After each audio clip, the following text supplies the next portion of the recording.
You all remember when Jim Ryan said that he did not want to negotiate a new deal for Call of Duty for PlayStation, but that he wanted the acquisition of Activision by Microsoft to be blocked?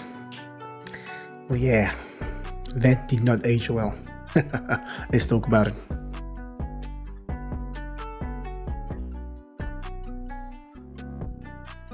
What is up, guys? Welcome back, my fellow Rampagers, to another video, and today we are discussing the headline that has broke the internet basically of the gaming community. It's that Sony has agreed to a 10-year Call of Duty deal with Microsoft. You heard that, bro. You heard that, right?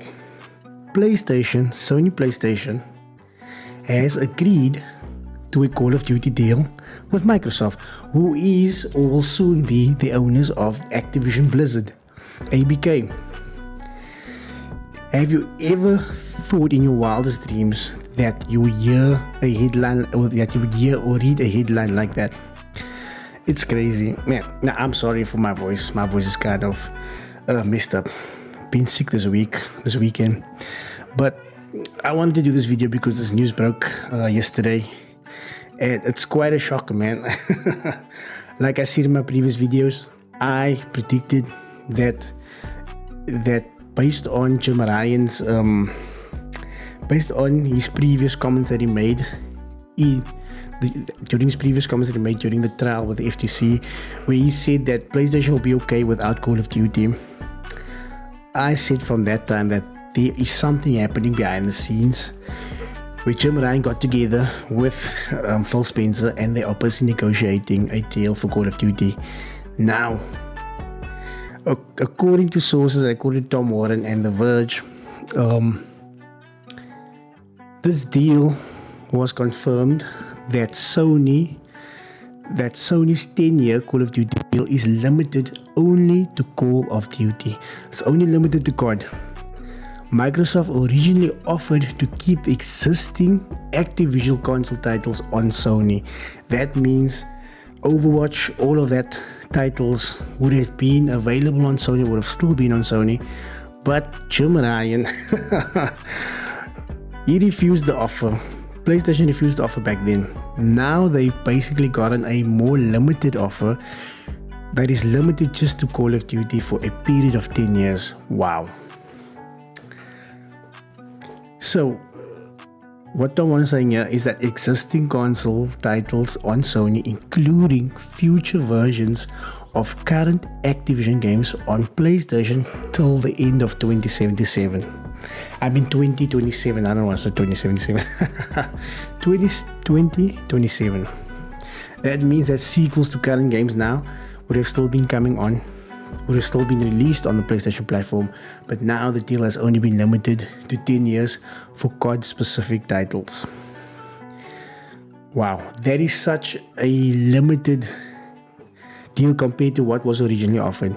That is insane, and that is PlayStation shooting themselves in the foot. Honestly, I think that was PlayStation's downfall.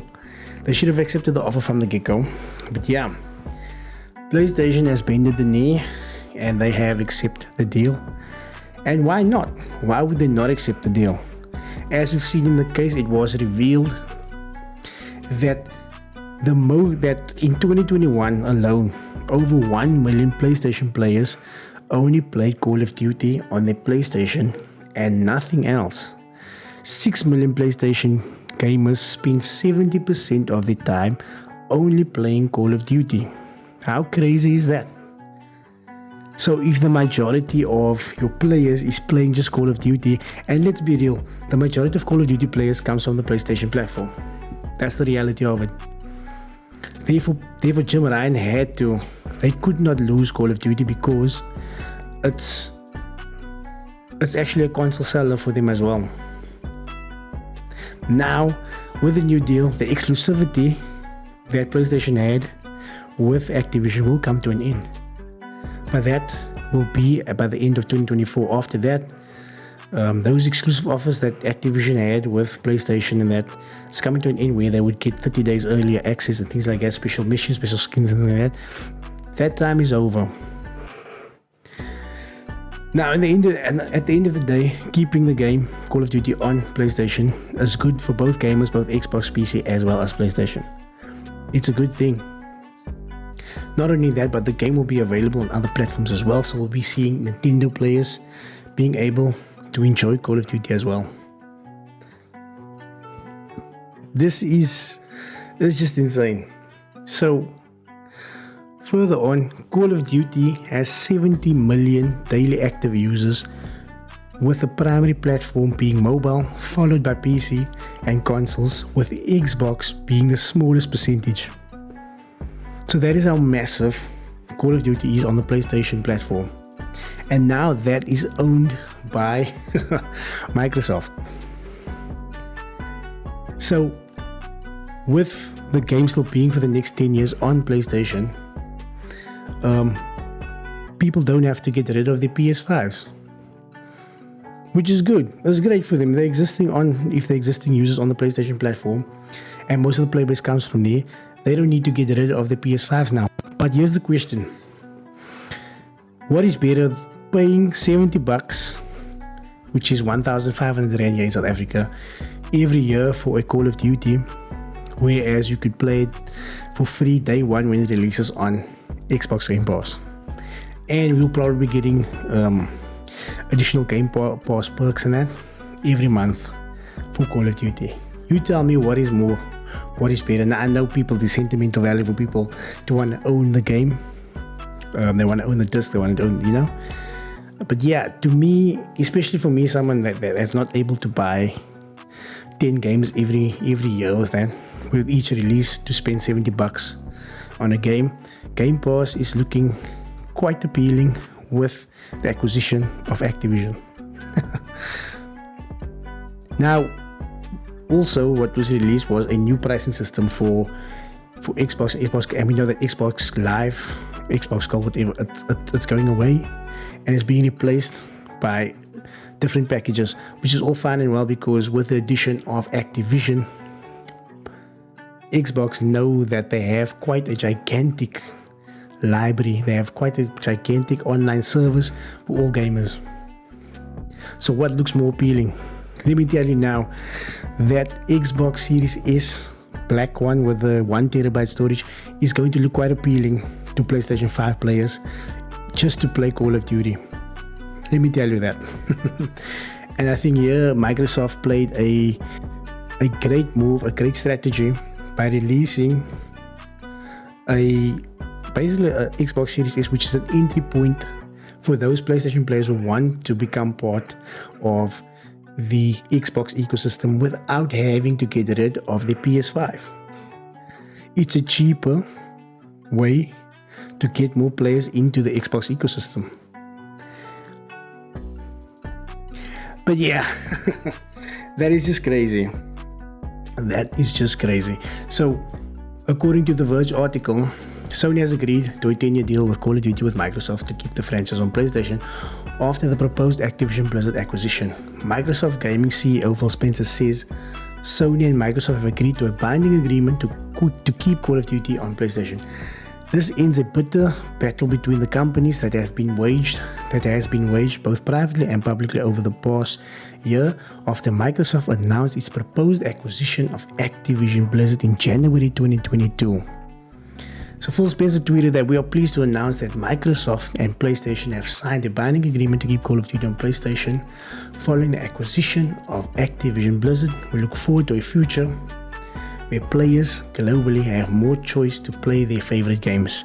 Then Brad Smith tweeted that from day one of this acquisition, we've been committed to addressing the concerns of regulators, platforms, and game developers and consumers. Even after we cross the finish line for this deal's approval, we will remain focused on ensuring that Call of Duty remains available. We will remain focused on ensuring that Call of Duty remains available on more platforms and more consumers than ever before.